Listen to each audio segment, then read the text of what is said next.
Porque sí parece que si el ser humano tuvo un origen, fue aquí. Que oculta más misterios que incluso la mismísima Antártida. No fue un producto de algo natural. Y que estemos hablando del mismo cataclismo que acabó con todo eso. Con este linaje. No era eso lo que Dios quería, güey. Lo que ocurrió dentro es uno de los más grandes misterios de la historia antigua, porque nunca se ha escrito con precisión qué fue lo que experimentó Alejandro Magno en ese lugar. Empezó a generar las teorías que sugieren que estas civilizaciones que ahí vivían, ojo, civilizaciones, no tribus, civilizaciones enteras así colapsaron. Es muy hostil, sí. Estamos hablando de un lugar que alcanza temperaturas de casi 60 grados. Es una locura.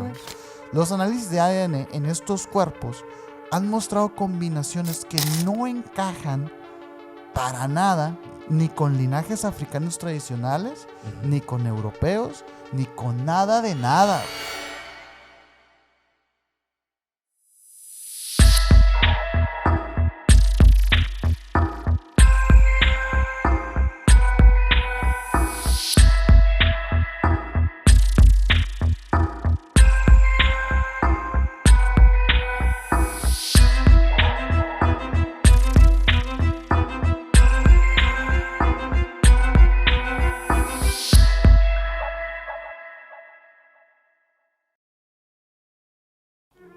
¿Qué onda, Meno? ¿Qué onda, Sergio? ¿Cómo estás? Muy bien, aquí en otro capítulo más contigo.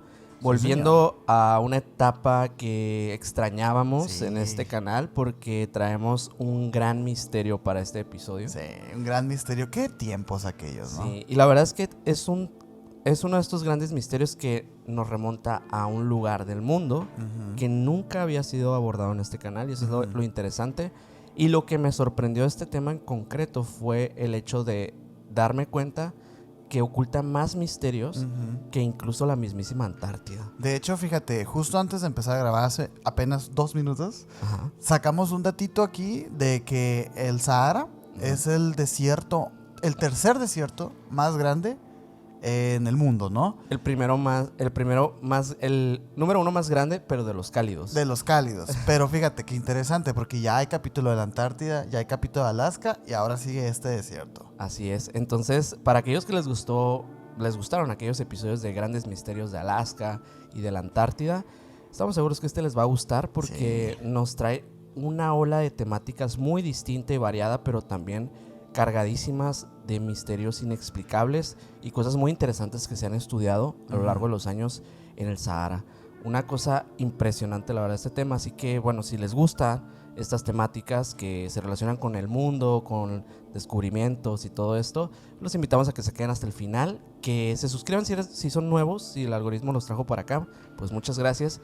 Y nos pueden seguir en todas las redes sociales como Emisiones Podcast. A mí me pueden seguir como Minor Cordón en Instagram. A mí como Castillón Sergio en Instagram. Y al buen Mikey Mike que está atrás en los controles como MikeGal99 en Instagram. Y el señor tiene 2 canales de YouTube para que vayan y lo sigan. Ya hace mucho que no invitamos a la gente al grupo de Facebook, pero sería bueno que se dieran una vuelta por allá también. Sí, por favor, si quieren estar en la comunidad más activa y sobre todo esta parte en la que ustedes también pueden compartir sus notas, alguna pregunta para la comunidad, pues lo pueden hacer directamente en el grupo de Facebook con el mismo nombre de Emisiones Podcast. Sí, de hecho todas las cosas que tengan que ver con nosotros, bueno, es Emisiones Podcast en todas partes, ¿no? Así es. Pero ¿con qué empezamos? Porque hay un iceberg gigante aquí en hay un gran iceberg, ¿no? en ese tema. Y fíjate que una de las cosas que más que la nota como tal, porque fíjate, yo sabía que me iba a encontrar con esto, porque como este planeta en el que vivimos tiene ya millones y millones de años de existir, obviamente que los ecosistemas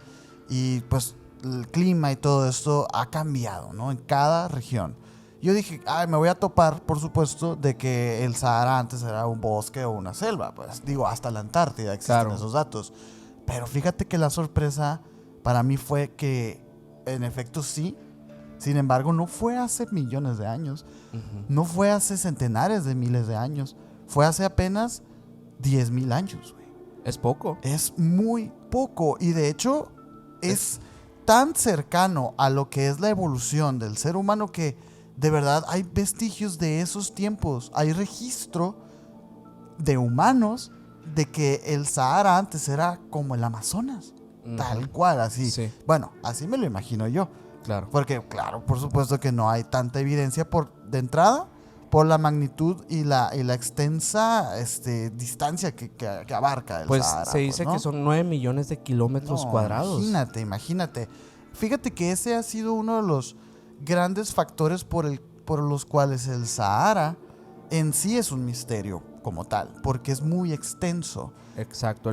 Y también, pues, diría yo que es algo hostil, ¿no? Es muy hostil, sí. Estamos hablando de un lugar que alcanza temperaturas de casi 60 grados. Es una locura, güey. es una locura. Y lo decimos nosotros, que Que aquí alcanzamos los 50 también. Los 50, pues no me imagino días más. O sea, eso No, es una verdadera locura.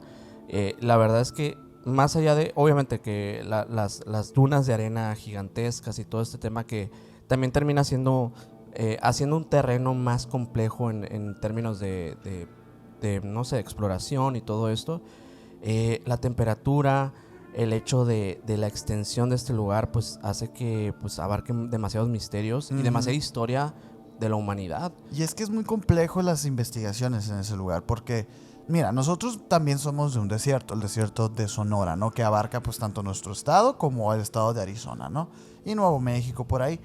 Es muy distinto este desierto a ese tipo de desierto, porque este desierto del Sahara, como bien lo dices, son unas dunas, kilómetros y kilómetros de dunas. Sí. No hay un árbol.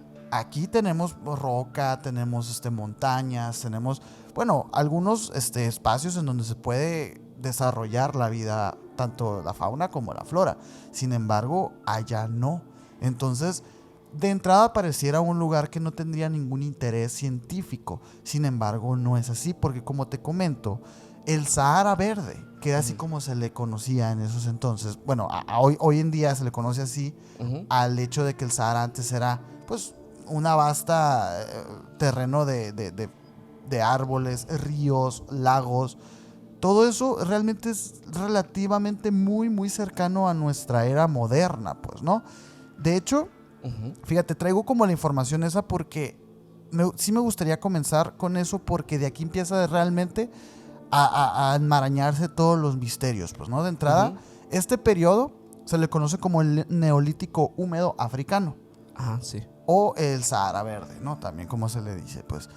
¿Cuándo ocurrió este cambio? Mira, el Sahara ha tenido múltiples ciclos de humedad y aridez a lo largo de su historia, pero el más reciente periodo verde sucedió entre los 10.000 y 5.000 años antes de Cristo.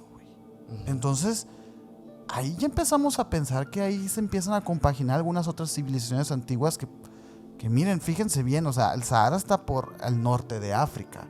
¿Qué más está al norte de África? Pues están civilizaciones que ya esas sí las conocemos muy bien. Las egipcias, más arriba está el Medio Oriente, toda la Franja de Gaza, Israel, Tierra Santa. Entonces, no estamos tan lejos en sí de lo que es el Sahara actual, ese desierto, y esas civilizaciones que, bueno, florecieron al humano como tal, ¿no? Sí. Existen muchas, pero muchísimas rutas así como de los antiguos seres humanos que pasaban por ahí como nómadas, etcétera. Y hay una vasta como variedad de genéticas precisamente por eso. Pero eso es un misterio que vamos a abarcar más adelante en este capítulo. Sí. Porque sí parece que si el ser humano tuvo un origen, fue aquí. Porque parece ser que desde esos años, desde esa época del Sahara Verde, ya empezaba a florecer la civilización como tal. Lo difícil de esto, lo acabamos de mencionar ahorita, son tanto las altas temperaturas como lo inhóspito del lugar, que nos impide realmente hacer investigaciones de excavaciones profundas para recuperar como estos restos de civilización. Es una complejidad también con la maquinaria que necesitas. Imagínate una maquinaria que te soporte 60 grados centígrados de clima, pues, ¿no? Sí. Más el sobrecalentamiento del mismo uso de la maquinaria. Sí. Y la escasez de recursos seguramente para poder desarrollar, pues... llegar a los lugares, o sea, así nomás. montar campamentos, etcétera. Es muy complejo, pues, ¿no? Hace 10.000 años, este desierto comenzó a recibir lluvias debido a un desplazamiento del monzón africano. El monzón, hace 10.000 años, el desierto comenzó como a recibir estas lluvias debido a un desplazamiento del monzón africano. El monzón, como tal, es un fenómeno atmosférico en el que los vientos empiezan a cambiar de dirección. de corrientes, y empiezan a mover esto es muy complejo, ¿no? Porque empieza a mover como las placas tectónicas y todo, y hace que toda la estructura de los lugares cambie, pues, ¿no? Okay. Eso fue lo que pasó en el Sahara para que luego se convirtiera en este desierto. Antes no era así, pues, ¿no? Ajá, Después okay. de esos 10,000 pasan, o sea, hace 9,000 a 6,000 años más o menos, que es aquí cuando empieza el periodo de máxima humedad. ¿Qué pasa? Porque el desierto era verde en ese momento, ¿no? Con pastizales, sabanas y fauna salvaje, así tal cual como la tenemos ahorita. Pero debido a este monzón africano, esa humedad no eran buenas noticias, porque significaba que el agua que estaba ahí se estaba empezando a evaporar. Se estaba Okay. empezando a ir, por eso había humedad, pues, ¿no? Ajá. De hecho, hay vestigios de grandes lagos que había ahí que se secaron. Así, Completamente. imagínate un lago Ness, así que es muy grande allá en Escocia. Imagínate que se seque. Es Ajá. como muy Muy extremo, raro. pues, ¿no? Ya hace 5,000 años, ahí fue donde se hizo el cambio climático abrupto, pues, ¿no? Ahí fue cuando se volvió el Sahara un desierto, que es el desierto que hoy conocemos hoy en día. En tan solo, fíjate bien, unos siglos. Uh-huh. Hace Sí. 5,000 años fue el cambio climático y en más o menos 300, 500 años ya es el Sahara que conocemos hoy. Sí, seguramente el desplazamiento de muchísimas tribus que habitaban en ese lugar fue algo pues inevitable, ¿no? Fíjate que es precisamente este cambio fue tan radical porque, a ver, o sea, 300, 500 años, pues sí, nos suena mucho, ¿no? Pero no lo es en cuestión Generacional, etcétera, no, ¿no? desde planeta. O sea, como Sí. de la edad de nuestro planeta, 300, 500 años es un Pues pestañeo. no es pues, tanto. Este cambio tan radical empezó a generar las teorías que sugieren que estas civilizaciones que ahí vivían, ojo, civilizaciones, no tribus, civilizaciones enteras así colapsaron, güey. O sea, eran ya incluso ciudades. Ahorita se van a sorprender con lo que se supone que había en el Sahara antes. Porque, wow, recordemos que hace 100,000 años que el Homo sapiens es Homo sapiens. Entonces, Sí. apenas 10,000 años atrás, este lugar era un lugar que ya tenía mucho desarrollo. Nosotros tenemos 4,000 años de desarrollo moderno nada más. Sí. 4,000, 6,000 años. Ahora imagínate trasladar esos 6,000 años, pero a esas fechas. Pues. Uh-huh. Es algo sumamente sorprendente y a mí me encantó este tema porque yo la verdad desconocía esto, pues, ¿no? Y yo he estado queriendo encontrar esas respuestas Uh-huh. de por qué, si el Homo sapiens es Homo sapiens desde hace 100,000 años, ¿por qué no hay vestigio de nada? O sea, ¿por qué no apenas se acaba de empezar a escribir nuestra historia? Bueno, quizá las respuestas se encuentran en este desierto. Uh-huh. No lo Es sé. probable porque siempre estos lugares terminan siendo los lugares donde existen estos hallazgos arqueológicos, donde encuentran incluso estas ciudades perdidas famosísimas de relatos antiguos, y también incluso tribus completas y que también se desarrollaron de una manera bastante prolífica en su tiempo. Incluso, por ejemplo, por ahí vi que Heródoto, que es el conocido padre de la historia, ¿no? Él, durante algunas de sus indagaciones que hizo sobre África y que, bueno, él escribió acerca de todo esto, habló de un pueblo muy enigmático del Sahara Central que básicamente en aquel tiempo era una región muy remota y árida que los griegos de la época solamente, pues, de alguna manera especulaban acerca de ese lugar. Escuchaban. Sí. Y habían escuchado por ahí, y sobre todo pues que Heródoto pues, documentó esto, de un pueblo que se hacía llamar los Garamantes. Heródoto los describe como una civilización que era muy próspera, que era muy avanzada, que era bastante avanzada en muchos términos, tanto de la agricultura como de la arquitectura, etcétera. O sea, era una ciudad que se estaba desarrollando bastante bien. Obviamente que ese lugar que podría estar ubicado al suroeste de Libia, más o menos, en la actual Libia, pues desapareció, o sea, junto con muchas de los relatos de aquel tiempo.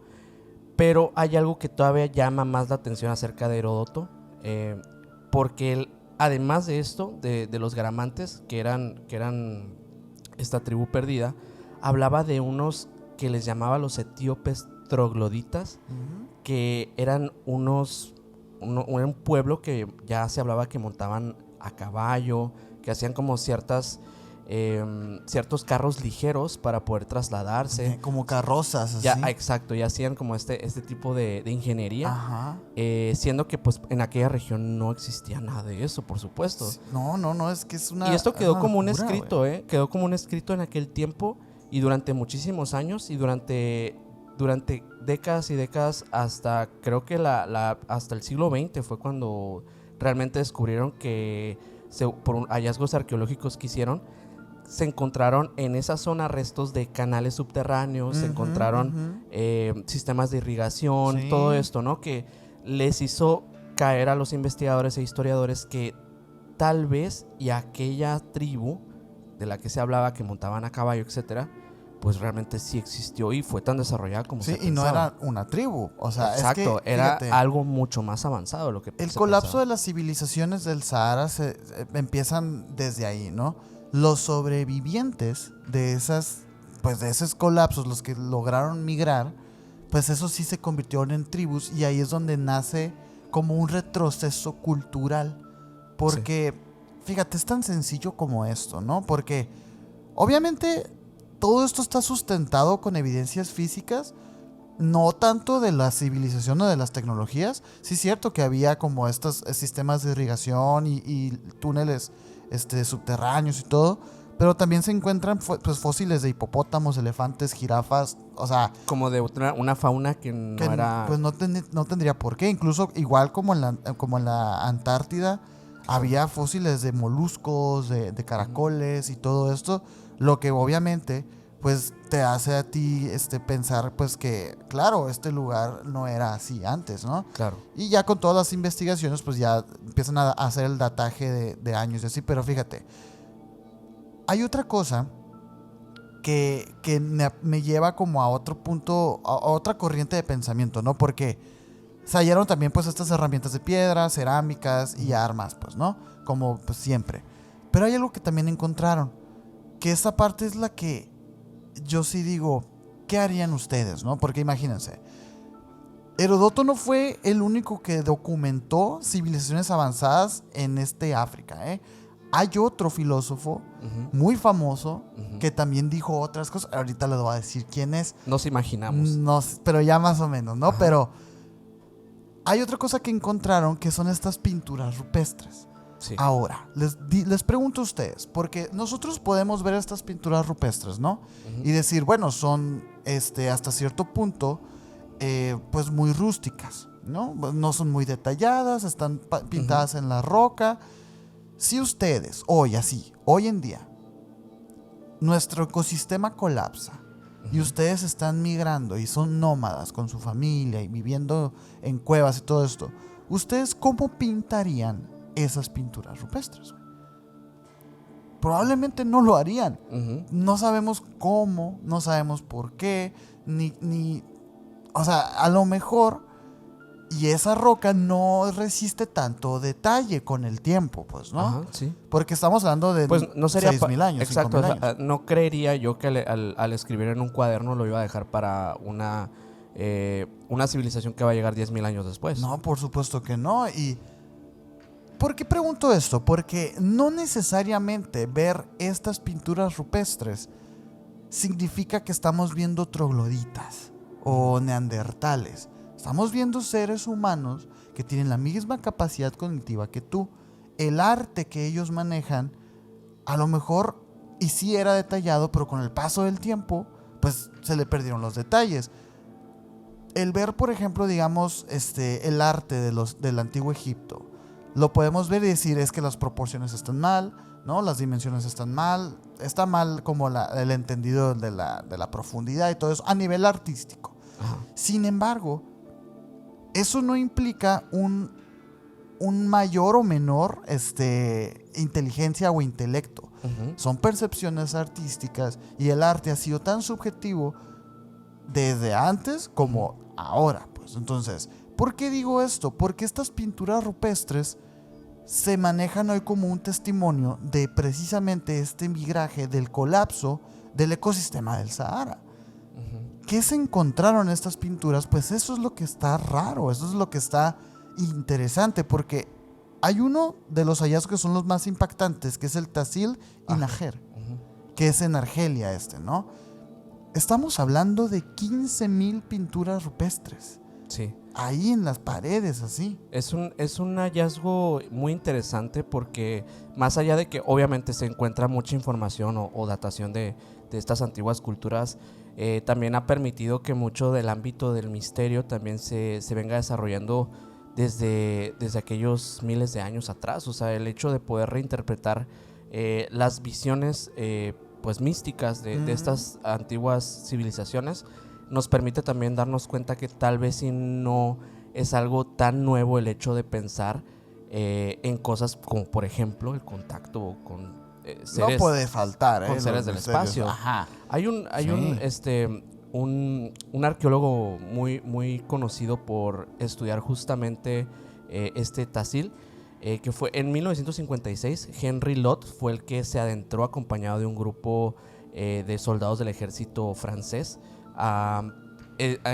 y descubrieron estas pinturas. Encontraron muchísimas pinturas rupestres, y no solamente las encontraron, sino que Henry Lott, al ser una persona muy estudiosa, o sea, de hecho es un antropólogo, es un etnólogo, o sea, tenía sus estudios y sus bases muy bien desarrolladas. No era para nada un conspirador como estos que de repente vemos en programas de televisión. Sin embargo, al descubrir todo esto y empezar a adentrarse en la reinterpretación, se da cuenta que además de las figuras humanas evidentes que existen, obviamente aquí vamos a poner algunas aquí ya están viendo las imágenes. No sé. Ves las figuras humanas, puedes ver incluso escenas de danzas que pueden traernos un poco de recuerdo de estos pues antiguos ritos, tal vez de adoración hacia deidades, etcétera, pero también algunas entidades que podrían asimilarse a entidades no humanas.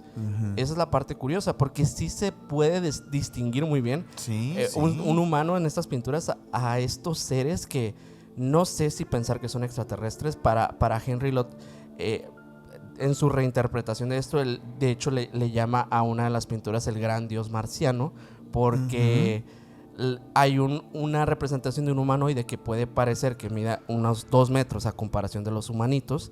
El cuerpo es evidentemente redondeado, brazos alargados, una cabeza grande, parece como si tuviera un casco o algo por el estilo, y las otras figuras similares también mostraban como antenas o máscaras y cosas así. Es lo que parece extraño. O sea, el hecho de que los antiguos creyeran en estos seres no me parece descabellado tampoco. No me parece para nada descabellado. El contactismo no lo sé. No podremos definir si realmente aquella tribu desapareció porque los abdujeron. No creo. Creo que no creo la tampoco. atribuyó más a este fenómeno geológico que experimentó la Tierra en aquellos años. Pero lo que sí me parece sorprendente es el hecho de pensar que tal vez los ufólogos existen hace más tiempo de lo que pensamos. ¿Te imaginas? Gente que investiga, ¿sí, no? Sí, y que lo documenta. Y que hablaban de estas historias, de aquellos, tal vez más, de aquellos antiguos que sí contactaron con una civilización todavía más antigua que ellos. Fíjate que lo interesante no es nomás la parte de las figuras no humanas de las pinturas rupestres, sino el hecho también de tanto las especies que pues están extintas hoy en día en el Sahara.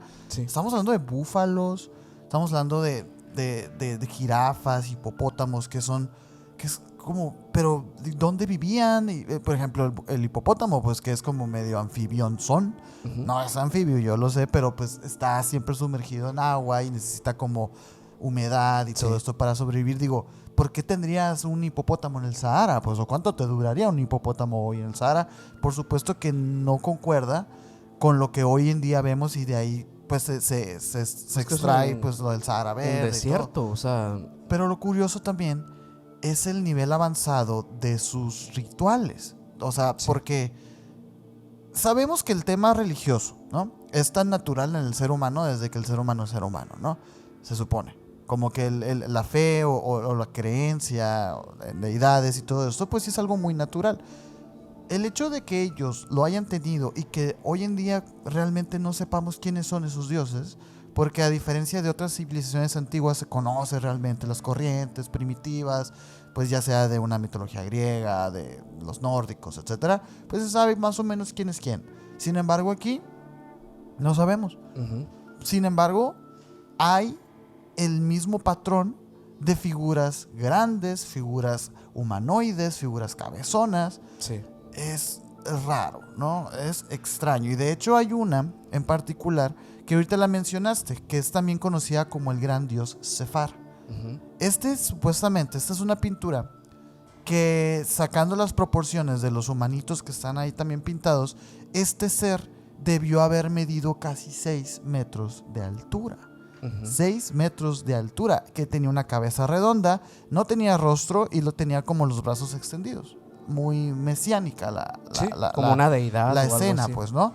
Está rodeado de figuras más pequeñas que parecen adorarlo o temerlo. Eso, pues, no lo sabemos. Lo que sí sabemos es que, por ejemplo, en el antiguo Egipto, cuando se dibujaba algún tipo de faraón con sus súbditos, y lo hacían más grande, no era porque fuera más grande físicamente, sino porque representaba La grandeza. la grandeza. No estamos seguros que sea la misma interpretación esta, porque no es la única, pues, ¿no? ¿Por qué es tan importante esta figura? Esta figura es muy importante porque es una de las representaciones humanoides más antiguas y más grandes del mundo, y no se parece a ninguna figura religiosa conocida de otras culturas antiguas. Ujú. El gran dios Sefar se ha convertido ahora sí que en un ícono del misterio del Sahara. Está comparado esta pintura rupestre con las Islas de Pascua, con Stonehenge y hasta con Göbekli Tepe. Ujú.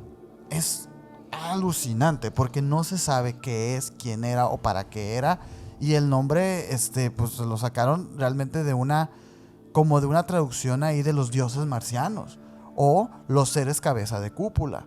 O sea, Ujú. no se sabe si realmente se llamaba así. Entonces está interesante. De hecho, esa parte. un dato curioso acerca de concretamente esta pintura que mencionas, es que uno de estos que divulgaron la historia y que le metieron un poquito más de salsa al tema de que pues viene como de los extraterrestres, Ujú. pues es Eric von Däniken, porque Eric von lo Däniken. incluyó en uno de sus obras. Así como en El Oro de los Dioses también, digo, aquellos que ya habrán visto el libro, por ahí me ha tocado, la verdad es que no lo tengo en físico, pero me ha tocado ojearlo en línea, y he visto algunas de las representaciones que pone al inicio para empezar a introducirte al tema de la Cueva de los Tallos y todo eso. Ujú.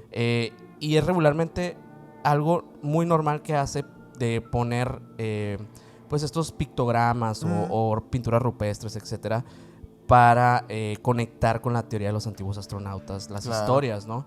Y sí, o sea, puede sonar a lo mejor muy conspirativo, pero yo, más allá de irnos al terreno de que, pues, es contactismo, yo sí creo más eso. O sea, creo que realmente incluso ellos, incluso aquellas civilizaciones, pues sí pudieron tener tal vez creencia en estos seres. O sea, no en el hecho que tal vez no los vieron, tal vez nunca los vieron, pero sí crean en ellos. Eso creo que es algo que sí podríamos establecer como algo que puede ser muy real. Fíjate que dentro de esa misma teoría del antiguo astronauta, ¿no?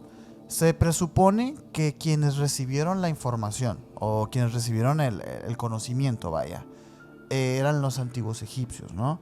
Debido, pues, ya sea a sus pirámides y esos vestigios, ¿no? A mí me llamó la atención este tema porque yo dije, a lo mejor no fueron ellos, sino más atrás. Y tenemos un capítulo hace unas semanas que lo sacamos del cataclismo nuclear en las antiguas civilizaciones. Sí. Y si este es el lugar del cataclismo, porque sí es cierto, o sea, los científicos especulan que fue un monzón, el monzón africano, el hecho de los cambios de corriente y todo eso, lo que hizo que entrara el Sahara de ser un lugar muy fértil a ser una zona completamente muerta. Y si eso fue producto de dicho cataclismo, y si esa información de la que, bueno, estos egipcios bebieron, incluso acá en Sudamérica también bebieron, en realidad se les entregó a ellos. Sí. Puede ser, ¿no? O sea, no lo sabemos con certeza, porque fíjate, cuando pasa todo esto del monzón africano, Ajá. las lluvias cesaron, los lagos, había este lago que te mencionaba ahorita que era el Megachat. A ver si encontramos fotos por ahí serán especulativas las fotos, ¿no? Pero Sí. a ver si encontramos fotos por ahí para que la vean. Este es uno de los grandes lagos que existía en el Sahara. Pues este se evaporó por completo y pues el Sahara comenzó a llenarse de arena, a lo que pues se convirtió en el desierto que conocemos hoy. Como les decía, 300 a 500 años apenas, ¿no? Algo radicalmente extremo y rápido, ¿no? Sí. La pregunta empieza a surgir desde aquí porque ¿a dónde fueron entonces esas civilizaciones o esas culturas que sobrevivieron? ¿Colapsó la civilización? ¿Colapsó la humanidad? ¿Y a dónde fueron los sobrevivientes? Bueno, la hipótesis de la inmigración hacia el Nilo Ajá. ha ganado mucha fuerza. Las herramientas, los estilos de cerámica y las prácticas agrícolas del Sahara Verde son muy similares a las del antiguo Egipto. Ujú. Muy, pero muy similares. Y no estoy hablando del antiguo Egipto de hoy, sino del antiguo Egipto predinástico. Ujú. El de previo a los faraones, a los que se supone que construyeron las pirámides. Porque recordemos que Cleopatra estudiaba las antiguas pirámides. Ujú, sí, aquellos, pues sí, el antiguo, verdadero antiguo Egipto. El antiguo Egipto, ¿no? Es curioso porque muchos personajes históricos pasaron por este gran desierto y parecen tener una conexión, digo, de cierta forma simbólica incluso en algunos casos, y tal vez incluso de conocimiento, como que este lugar fuera incluso un reto para los antiguos. Pues sí, porque es de verdad muy, muy inhóspito. Y fíjate, se dice por ese lado, ¿no? Pero pues eran todos los que emigraron. No, había otros que se especula pues que el colapso climático los llevó también al sur a Magreb o al África subsahariana, lo que está abajo del Sahara, pues, ¿no? Y ahí influyó en desarrollar otro tipo de culturas. Y de ahí, por ejemplo, se extraen algunas leyendas muy interesantes. Algunos pueblos del Sahel que están abajo del Sahara hablan de una tierra mítica en el norte que fue destruida por la furia del cielo. Ujú. Las leyendas bereberes, que los bereberes viven no viven en el Sahara, pero viven por ahí en el Sahara, hablan de un paraíso fértil perdido bajo la arena. Ujú. Y hay quienes conectan el Sahara con la Atlántida. Ok. Y ese es el filósofo del que les mencionaba ahorita. Sí. Platón, en su mítica obra de la utopía y todo esto, él describe la Atlántida y hay personas que dicen, a ver, puede ser, porque no estamos tan lejos en la historia. Es que eso es lo que a mí me llama la atención. Por supuesto que los seres humanos de esas épocas sabían que pasaba algo en el Sahara. Ujú. Y sabían, y a lo mejor alguna generación vio al Sahara Verde, porque no estaban tan lejos realmente del cambio climático, pues, ¿no? Aparte de la Atlántida, también se le especulan algunas civilizaciones prediluvianas o incluso, pues ya ahora sí, el contacto extraterrestre por los humanoides del Tassili, de los de las pinturas rupestres, Ujú. pues, ¿no? Está muy interesante. Podría ser un contactismo. Oye, pero ahorita estabas hablándome de alguien que Ajá. pasó por ahí, ¿no? Ah, ok. Sí, bueno, eso está conectado. Bueno, muchos pasaron por ahí, ¿no? Pero alguien importante. Pero hay alguien importante, sí, tienes razón, porque Alejandro Magno fue uno de estos personajes que se dice que en el año 331, tras derrotar al imperio persa, viajó hacia este lugar, pero no con fines militares como regularmente lo hacía, como de conquista, etcétera, ¿no? Sino de una forma más bien como espiritual, de cierta forma. Él quiso ir a lo que se le conoce como el Sagrado Corazón del Desierto, el oráculo de Amón, que está ubicado en el oasis de Siwa, en el oeste de Egipto. El oasis de Siwa era considerado uno de los lugares más sagrados del mundo, del antiguo mundo, ¿no? De este mundo donde creíamos en aquellos dioses. Uh-huh. Allí había un templo, que era un templo pues básicamente perdido, que estaba en las arenas del desierto líbico. Oye, todavía existe, ¿no? Aquí estoy viendo las imágenes. Y así es. Y se dicen que este santuario, que estaba dedicado al dios Amón, que básicamente es la deidad suprema del panteón de los egipcios. Ujú. Algunos griegos lo identifican a este como Amón Zeus, ¿no? O Zeus Amón. ¿A poco? Lo ubican como una misma entidad. ¿Es el mismo Amón con doble A al No, principio? es con una Ah, Amón. ok. Pero sí puede ser un tema de traducción. Ya ves que hay unos que... Bueno, y a lo mejor al después, con los siglos, ¿no? Exacto. Pero ¿Tendría sentido? desde estos tiempos que eran los tiempos faraónicos, los peregrinos acudían a ese lugar para recibir revelaciones. Pero se dice que esta ruta en concreto no es una ruta para nada fácil. Es una ruta que tienes que atravesar aproximadamente 500 kilómetros por este desierto. A la madre. Que obviamente vas a enfrentar tormentas de arena, vas a enfrentar falta de agua porque no vas a encontrar ningún tipo de oasis o algo así. O sea, recuerden que estos peregrinajes por lo general eran a pie, güey. Sí, 500 kilómetros. sí, eran caminos que no estaban totalmente marcados, por lo cual era muy fácil que no llegaras al otro punto y te quedaras perdido sí. y pues perdieras también tu vida en ese proceso, ¿no? Ujú. Para los egipcios, llegar a Siwa era una prueba también de pureza. Por eso te digo, o sea, realmente yo este desierto lo veo como, para aquellos antiguos, como un reto, como Ujú. algo sagrado. Incluso el hecho de atravesarlo, pues eso es un símbolo también. Ujú. Hay personas, por ejemplo, en este desierto de Sonora que también hacen una ruta para atravesarlo. Pero El del Pinacate. no estoy seguro o sea, cuál es la Ajá. ruta, pero sí sé que hay es como un hallazgo el hecho de hacerlo, pues Sí, es como sí, un sí. reto que te puedes hacer de forma personal, pero es muy peligroso y no recomendado para gente que no tiene entrenamiento, ¿no? Ujú. Pero bueno, te digo, para los egipcios podría ser como este símbolo de pureza, y para los griegos era una prueba de fe. Ujú. Alejandro emprendió esta travesía con un pequeño grupo de soldados y unos guías egipcios. Los relatos, especialmente de dos personajes, que es Plutarco y Arriano, describen este viaje como extraordinariamente difícil. Dicen que pasaron absolutamente todas las cosas malas que pueden suceder en una de estas En un travesías. desierto. Fueron azotados innumerables veces por las tormentas de arena que oscurecieron el cielo durante días, no sabían ni qué hora era. Ay, no, qué terror, güey. Era una desorientación total, o sea, perdieron el rumbo en diversas ocasiones, sin estrellas porque no podían ver el cielo, entonces no sabían para dónde estaban yendo. Los guías incluso tornaron a la desesperación. Algunos animales que traían pues perdieron la vida. Soldados comenzaron a temer que pues, no iban a salir con vida de ese lugar. Y entonces, según algunas crónicas, ocurrió algo que dicen que fue inexplicable. Una de las versiones dice que cuando el grupo estaba completamente desorientado, dos cuervos comenzaron a volar.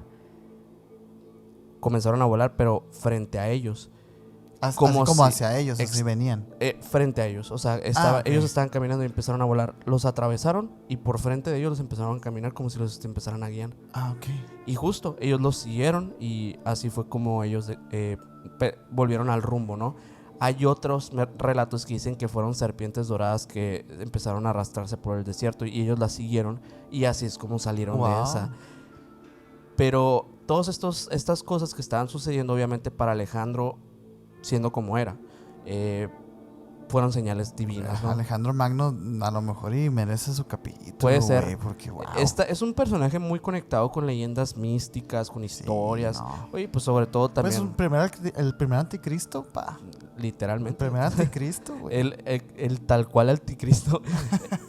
Cuando finalmente llegaron al oasis, vieron algo muy, muy contrastado a lo que estaban viendo durante la travesía, porque se topan con palmeras, con un oasis, con un templo con piedras. O sea, se veía bastante distinto a la zona desértica, como si de repente pasaras de un lugar a otro de manera mágica y ese lugar es un paraíso, ¿no? Y ese era el oasis. Ese era el lugar donde tenían que llegar, este templo. Qué fascinante lo de los oasis, ¿verdad, güey? Sí. Porque así es cierto, así son, güey. Así son. O sea, no te explicas cómo se mantienen esas plantas y esas aguas. Alejandro en ese lugar dice que fue recibido por los sacerdotes del templo y conducido al santuario directamente de Amón. Lo que ocurrió dentro es uno de los más grandes misterios de la historia antigua, porque nunca se ha escrito con precisión qué fue lo que experimentó Alejandro Magno en ese lugar.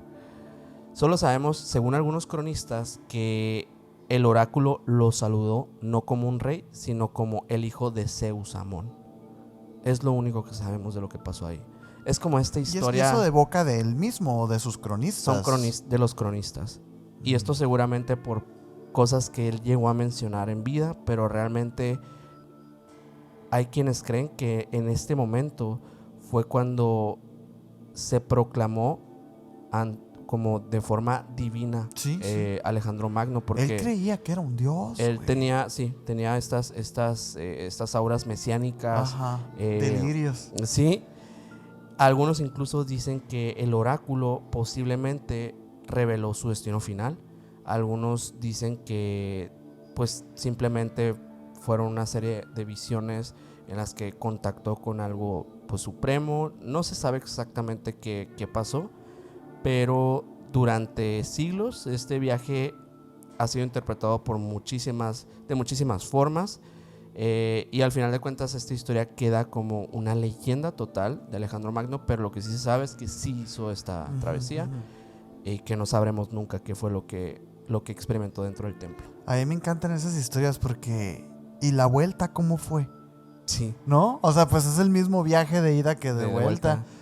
Nunca se habla de eso realmente, ¿no? Pero sí, es como estas historias, digo, cuando leí acerca de esto me acordé muchísimo de la experiencia que tuvo Napoleón Bonaparte en la pirámide de Giza. Exacto. En la Gran Pirámide. Otro anticristo también, de hecho. Que, pues es que regularmente estos personajes buscan respuestas más allá de las terrenales, porque ellos ya están posicionados psicológicamente en un estante más arriba de la humanidad. Es que sí, es precisamente esa es la fascinación de esos perfiles históricos, ¿no? Porque también Adolfo, quien también fue uno de los nombrados anticristos, tienen conexiones místicas. Tienen ese como que gravitan a estas auras divinas, pues, ¿no? Y qué locura. Fíjate, yo quisiera desarrollar un poquito más lo del tema de la Atlántida, porque en este canal, si ustedes son nuevos, hemos tenido varios acercamientos con la Atlántida. No podríamos decir que tenemos la certeza de que existió. No. Pueden ser malinterpretaciones, pueden ser... Me gusta creer que sí existió. A mí también. Pero yo no había estado tan convencido de la Atlántida hasta esto. Okay. Porque a lo mejor no la Atlántida, pero... cada vez me voy inclinando un poquito más a que quizá sí hubo civilizaciones avanzadas, por supuesto, ¿no? Sobre todo por lo que platicábamos del cataclismo nuclear que hubo en la antigüedad, de la sobreescritura de la misma historia. Todo eso me hace a mí pensar que quizás sí hubo una posibilidad de que la civilización pudiera haber llegado a un desarrollo que nosotros por completo desconocemos. ¿Por qué digo esto? Porque se decía que la Atlántida se encontraba en el Sahara. Y la posibilidad de que esto fuera así cada vez va agarrando más vuelo. Y es que hay un lugar, hay una estructura geológica que dicen que es geológica, pero véanla ustedes. Esta es la estructura de Richat, o el Ojo del Sahara. Increíble. Es una de las teorías más fascinantes y controversiales del mundo alternativo y de la misma arqueología, ¿no? Vamos a empezar primero con las coincidencias entre las descripciones de Platón y las características del lugar como tal, pues, ¿no? De entrada, ¿qué es esta estructura? Pues la estructura es una formación geológica ubicada en Mauritania, en pleno desierto del Sahara. Hay una foto preciosa de este lugar que se ve desde el espacio, güey. Sí. O sea, se ve así la circunferencia del planeta y se ve así, se ve. Desde el espacio se ve como un gigantesco ojo concéntrico de unos 40 kilómetros de diámetro, que ahorita antes de empezar a grabar me dijiste que no eran 40, que eran 50, ¿no? Sí. Quieras que no, 10 kilómetros sí. Es algo, ¿no? Que está compuesto, así como para los que no están viendo la imagen, pues, ¿no?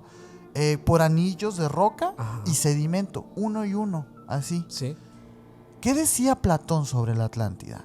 En estos diálogos de Timeo y Critias, Platón describió la Atlántida como una isla más allá de las columnas de Hércules, ¿no? Ujú. Que estamos hablando del estrecho de Gibraltar, que tenía unos anillos concéntricos de agua y tierra, 3 de agua y 2 de tierra, que era rica en minerales como el oricalco.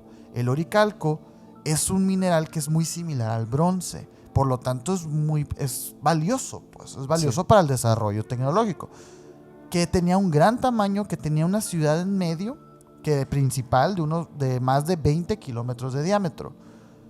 Nuestra ciudad de Hermosillo no tiene esos 20 kilómetros de diámetro, güey. Ujú. Tiene menos.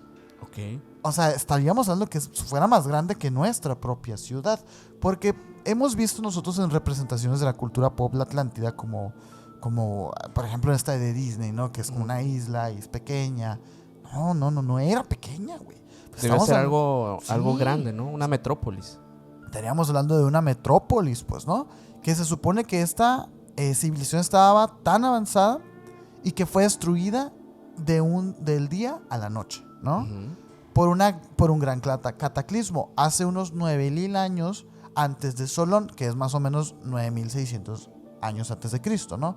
Para ubicarnos entre los calendarios. Fíjate, hay coincidencias con el Ojo del Sahara. Este Ojo del Sahara está justo al sur del estrecho de Gibraltar, como les estaba diciendo, más allá de las columnas de Hércules, de estas que menciona Platón. La estructura del Ojo del Sahara tiene anillos casi perfectos, como si hubieran sido hechos a propósito, Sí, por como ingeniería, exacto, como los crop circles. como los crop circles. Son casi perfectos y que son muy parecidos también a los que describe Platón. El diámetro de este lugar pues anda entre los 50 y los 40 kilómetros. Coincide aproximadamente con las proporciones dadas en los textos griegos de Platón. Sí. Porque recuerden que la ciudad nada más, o sea, la central, serían 20 kilómetros. Sí. Estas circunferencias del Ojo de Sahara se extienden a 30 kilómetros más, pero lo que es la del medio coincide también.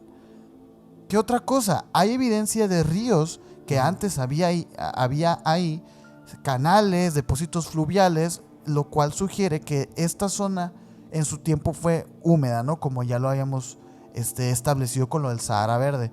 Podríamos decir entonces que esta era la del sedimento, pues sedimento producto de que ahí había cuerpos acuosos antes. Ok, entonces como las que describe Platón.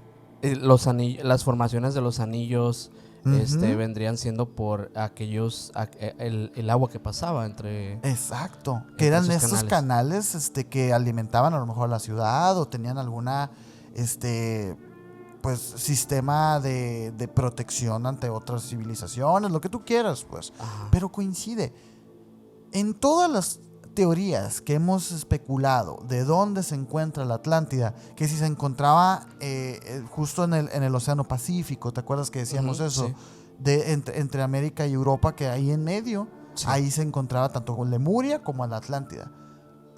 Sí, pero esa teoría me gusta también, me gusta, pero realmente no hay muchas similitudes con lo que decía Platón, además del cataclismo y de la especulación que es haber tenido una civilización ahí en medio que desapareció sin dejar rastro. Y que tal vez era el puente también para Y que también era el puente. la mezcla de las culturas, que era el puente también para el hecho de que pues tanto las civilizaciones mesoamericanas y algunas Ajá. tribus también Tuvieran esas conexiones con las pirámides, con las estrellas, exacto, etcétera, que ¿no? tal vez ya ese continente perdido pudo haber sido ese puente, ¿no? Y Fíjate además que una fuente de comercio. Yo le voy más a que era Lemuria a que fuera la Atlántida. La Ok. Atlántida sí, a mí sí se me figura que fue aquí. Porque, ¿por qué me remito a esto? Porque esta señora Blavatsky, Elena Blavatsky, en sus visiones, decía que todo ese conocimiento que habíamos recogido a lo largo de los años, esas civilizaciones antiguas, eran tan avanzadas en espíritu como en tecnología, ¿no? Y que tenían una forma distinta de pensar y por lo tanto de trabajar las cosas. ella decía de estas razas, y ella mencionaba que tenía visiones en donde los atlantes, tal cual, le hablaban y le decían, no, es que nosotros somos la tercera raza, ustedes son la sexta, etcétera, ¿no?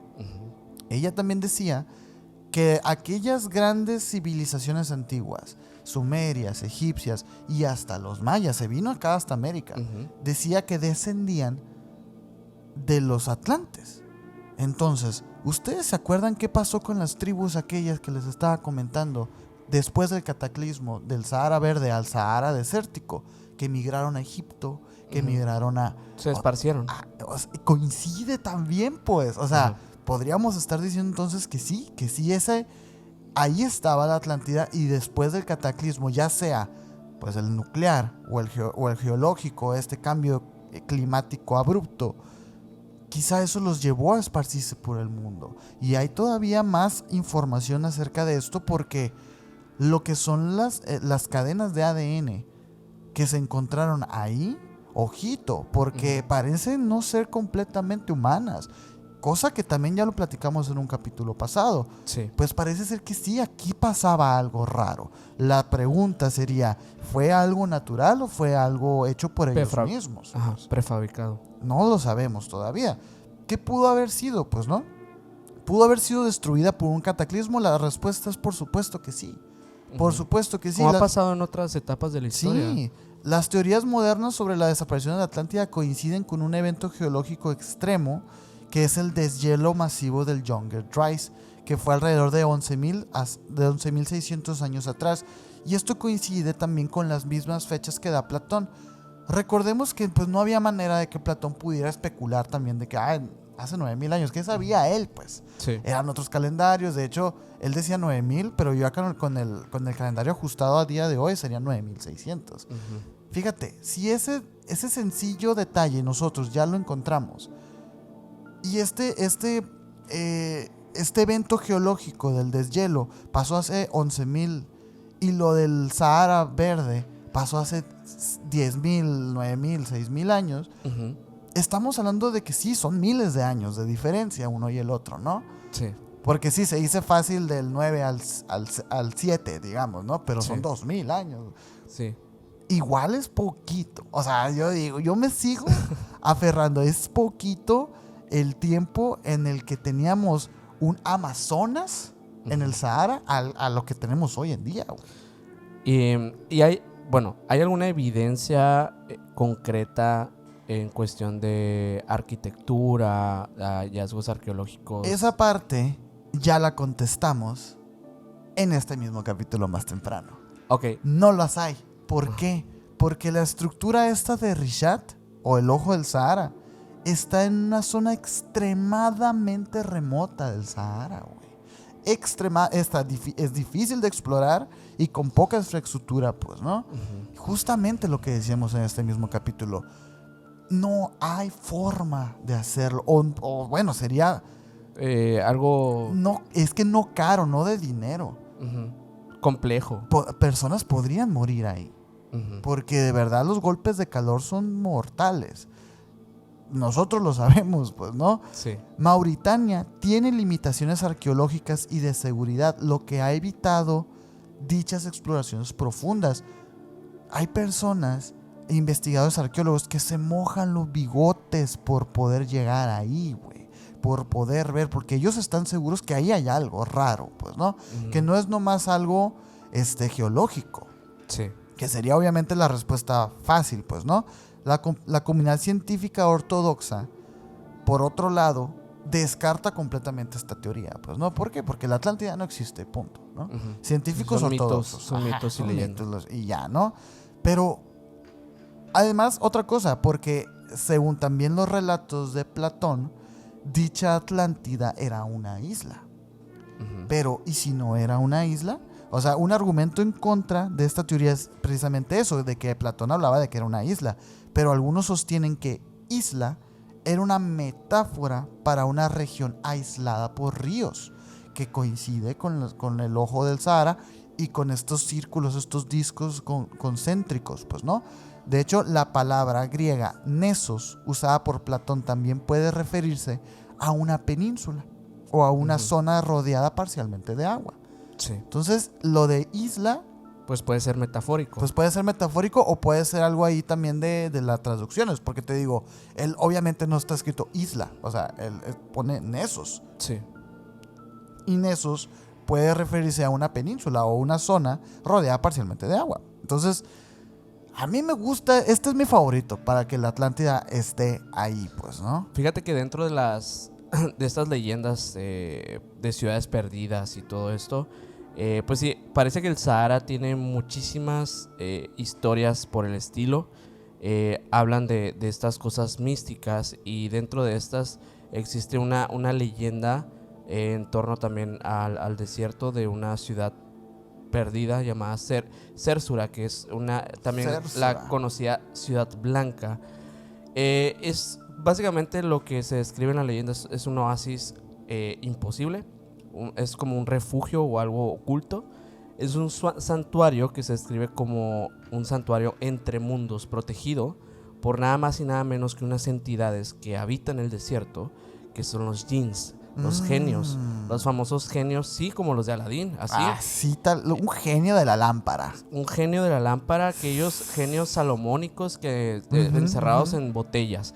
Pues bueno, se dice que esta ciudad está protegida por estos genios, pero lo que en aquel momento, en aquellos años, hace muchísimos años, se pensaba que era solo un mito árabe de la época medieval, se transformó con los años en algo, pues en algo más, ¿no?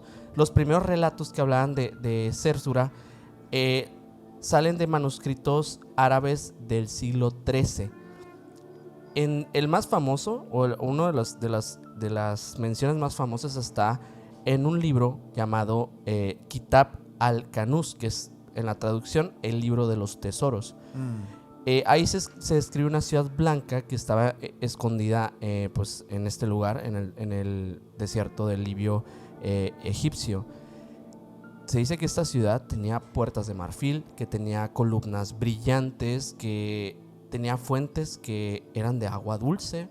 Una cosa asombrosa, totalmente sacada así de la imaginación, pero que en la entrada podían estar unos seres que evidentemente no eran humanos, eran estos genios, que son básicamente entidades que podríamos asimilar muchísimo con diversas entidades de otras mitologías o de otras religiones, como por ejemplo los demonios, como por ejemplo los arcontes, o por ejemplo los ángeles también. Es lo que te iba a decir, porque si decimos los genios, pues ya mucha gente ya quitó el video, ¿no? Pero es que acuérdense que es la misma entidad, pero con diferentes nombres. Representada de distintas maneras. En esta antigüedad, las civilizaciones que creyeron en estos seres, incluyendo Mesopotamia, que hablaban de seres invisibles que habitaban el desierto y que confundían a la gente, y que no permitían pues que salieran. Básicamente el desierto se terminaba tragando a la gente. Era por culpa casi siempre de estos seres.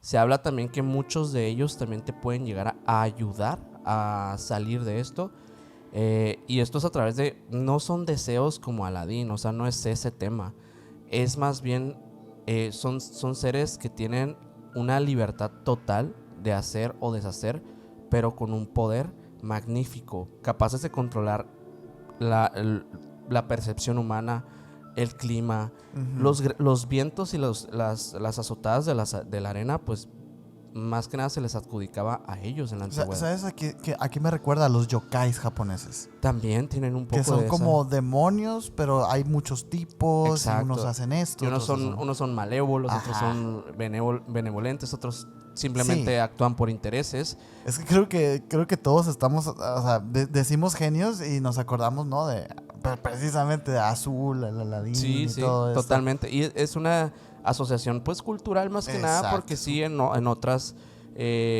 representaciones se les ha puesto así, pero en esencia el jinn en realidad es una energía que se puede manifestar en la naturaleza.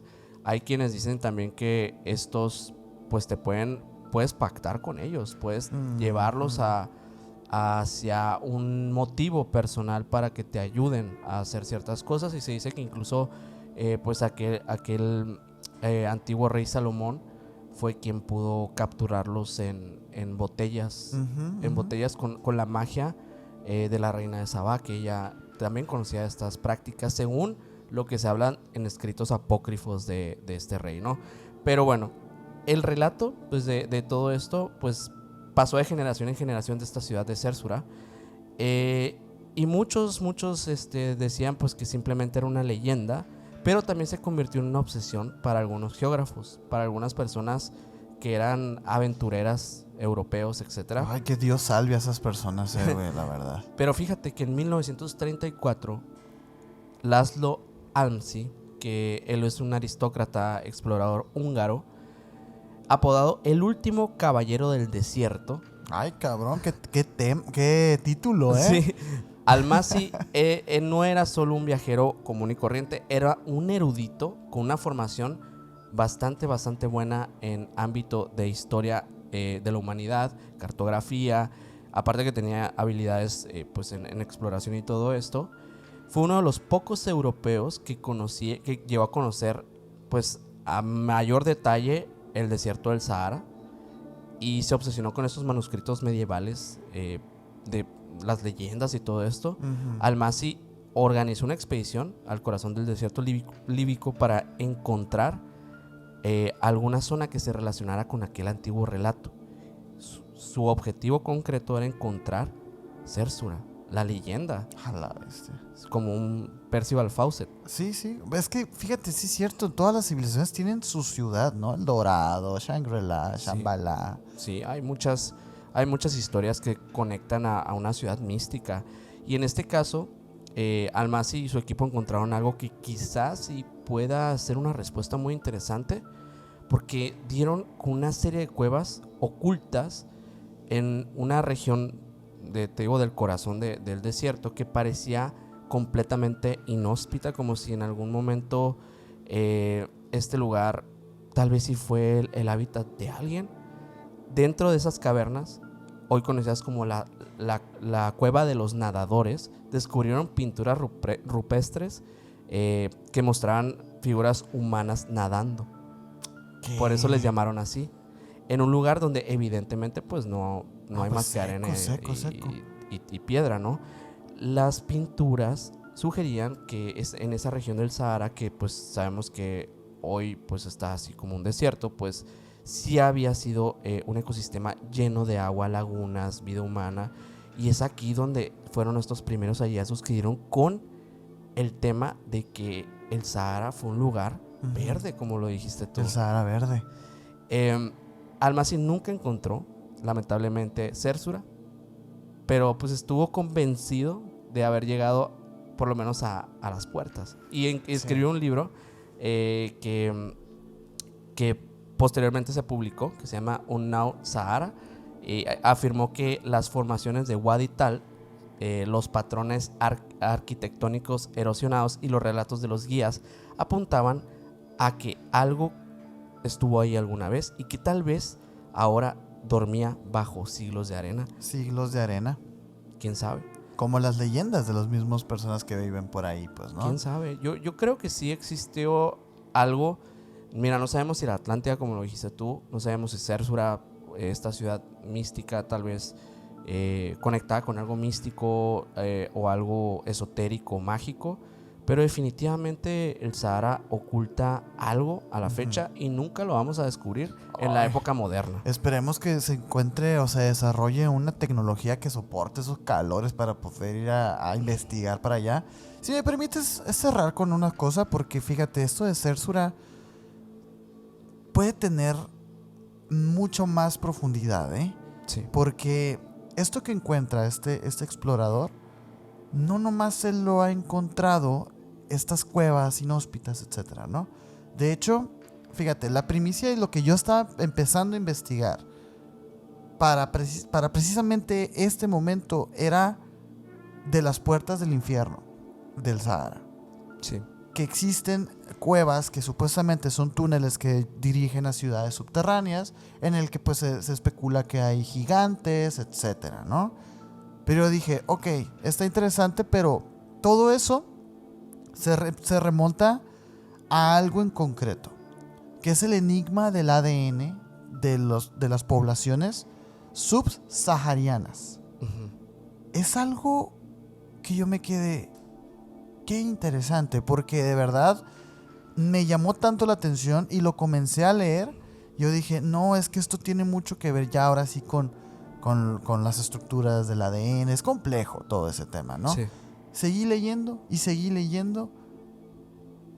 y me encontré con la cerecita en el pastel, porque fíjate, en los Tuaregs, los bereberes, que son las tribus que hoy viven ahí, y otras poblaciones nómadas del Sahara, que hoy viven, Ujú. se encontraron ADN mitocondrial europeo Ok. en proporciones inusuales para el aislamiento geográfico. ¿Qué significa esto? No se preocupen, no tenemos por qué saber de esto, tal Ujú. cual. Ok. Solamente que es diferente, ¿no? O que Ajá. tiene como descendencias europeas. Personas, los bereberes, que para los que conocen, por ejemplo, este programa de A Prueba de Todo de Bear Grylls, ¿te acuerdas? Ajá. Ah, pues él se fue con los bereberes un tiempo. Por eso Ok. me sé. Sabías Ajá. el contexto. Sí. Son así, pues viven en el desierto, tal cual. Ajá.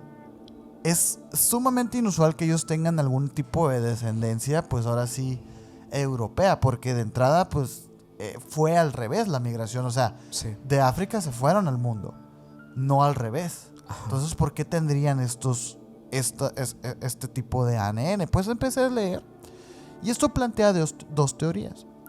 Al principio del capítulo yo les hablaba que dentro de lo que fue la zona del Sahara previa a que fuera árida, y también cuando fue árida, pues sí, también era un lugar tan vasto que pues muchas personas pasaron por ahí. Hubo muchas rutas de migración en el mundo por esas zonas. Una de las teorías dice que hubo contacto con pueblos europeos antiguos, quizá incluso antes de los fenicios y antes de los griegos. Ajá. Antes, o sea, fíjate, muchísimo atrás. La otra es que son descendencias de una civilización intermedia. ¿Qué significa esto? Que no es que los bereberes, digamos, desciendan de los europeos, sino esa combinación se debe más a que hay algo intermedio.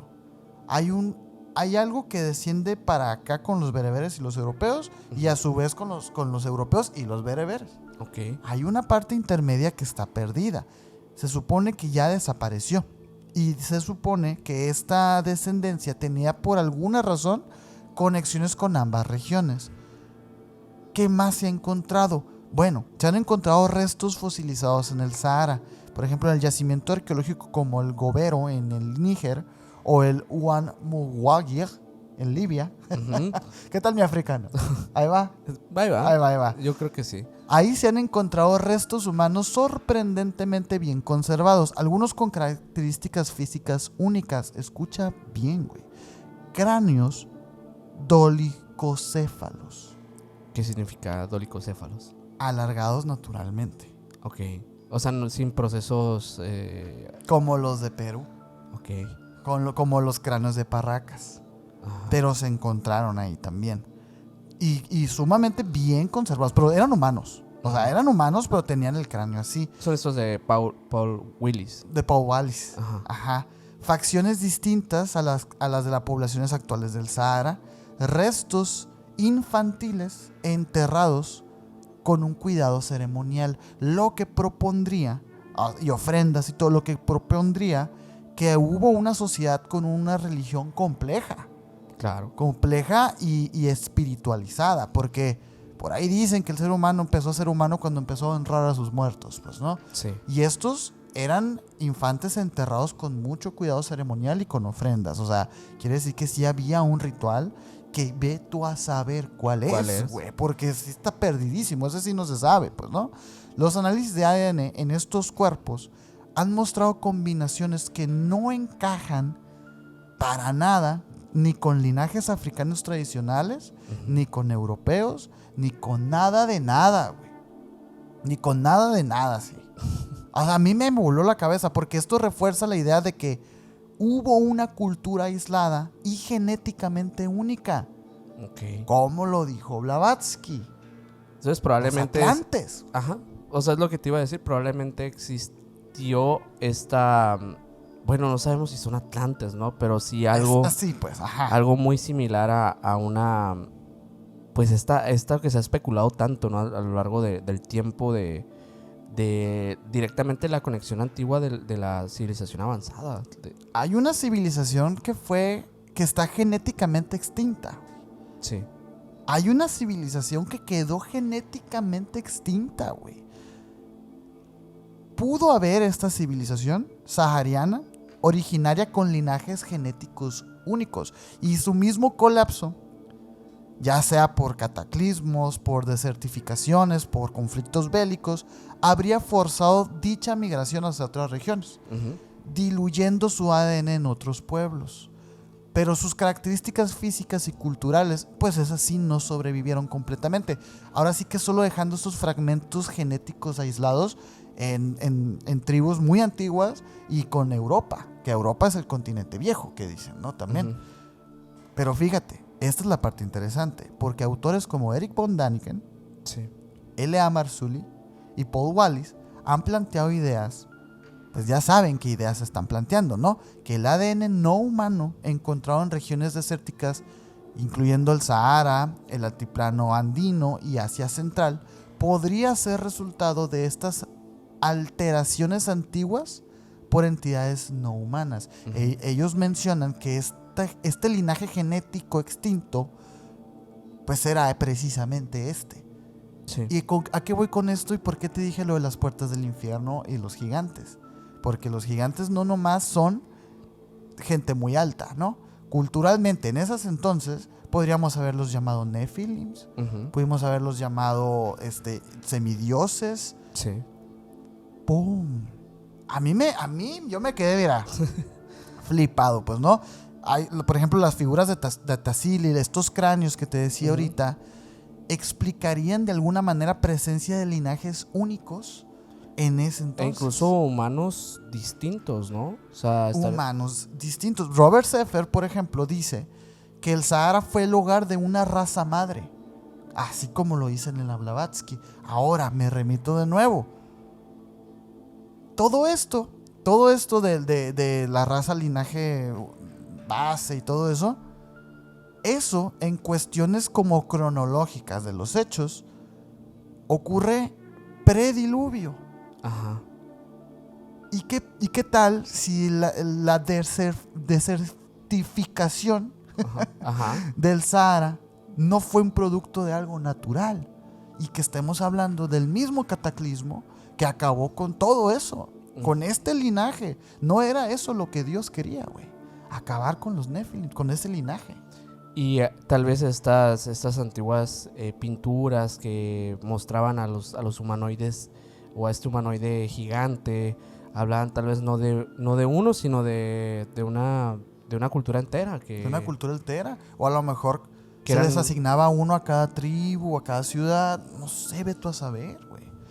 Es que ahora sí que no lo sabremos nunca, güey. Eso sí, no lo Eso sabremos. sí no lo sabremos Pero nunca, es interesante pensar que tal vez y en ese punto fue el lugar donde sucedieron realmente las cosas que hoy en día no encontramos en ningún punto del mundo. O sea, que se ha buscado por debajo del mar, que se ha buscado en la Antártida, en lugares inhóspitos y complejos, y que al final de cuentas se encuentre en un lugar donde tal vez pues la arena sí se lo haya consumido, así como puede suceder y como ha pasado ya con pues estos relatos que hemos estado mencionando el día de hoy, con estos investigadores que han dado, con estos pequeños hallazgos apenas. Pequeños, y es que todavía todo se maneja como al nivel especulativo, pues. Todo esto es especulativo porque ahí están los datos, pues. Pero no hay una investigación profunda. Y ahora sí puedes ponerte tu gorro de aluminio y decir, no, pues es que no quieren. Y todo esto de los climas extremos, pues claro que se pudiera, con tecnología, lo que sea. Sí. Ahora sí que hasta ahí llegamos nosotros. Sí. Hasta ahí llegamos nosotros. Pero sí, Pero creo ¿cómo que ves? al final de todo, las historias que se cuentan en el Sahara terminan siendo más misteriosas de lo que pues la gente seguramente se podría imaginar. Hay muchos más misterios que oculta este desierto que seguramente ni siquiera en una investigación que nosotros podemos llegar a indagar vamos a encontrar. Ujú. Así que, pues díganos ustedes si hay algo que a ustedes les llame la atención de este gran desierto. Si saben algo más acerca de este lugar tan Sí. grande, porque es de verdad inmenso y tiene tantas cosas que explorar en temas tanto de las culturas como de las antiguas creencias.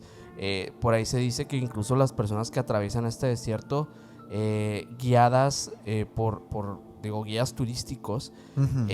los mismos guías entierran amuletos en puntos estratégicos ¿Ah, sí? del desierto para que los jeans no los capten y los persigan, ¿no? Wow. O sea, hay de verdad muchas creencias en torno a las manifestaciones espirituales y místicas extrañas en este lugar, que la verdad es que a mucha gente le han pasado cosas extrañas y siguen sin tener explicación.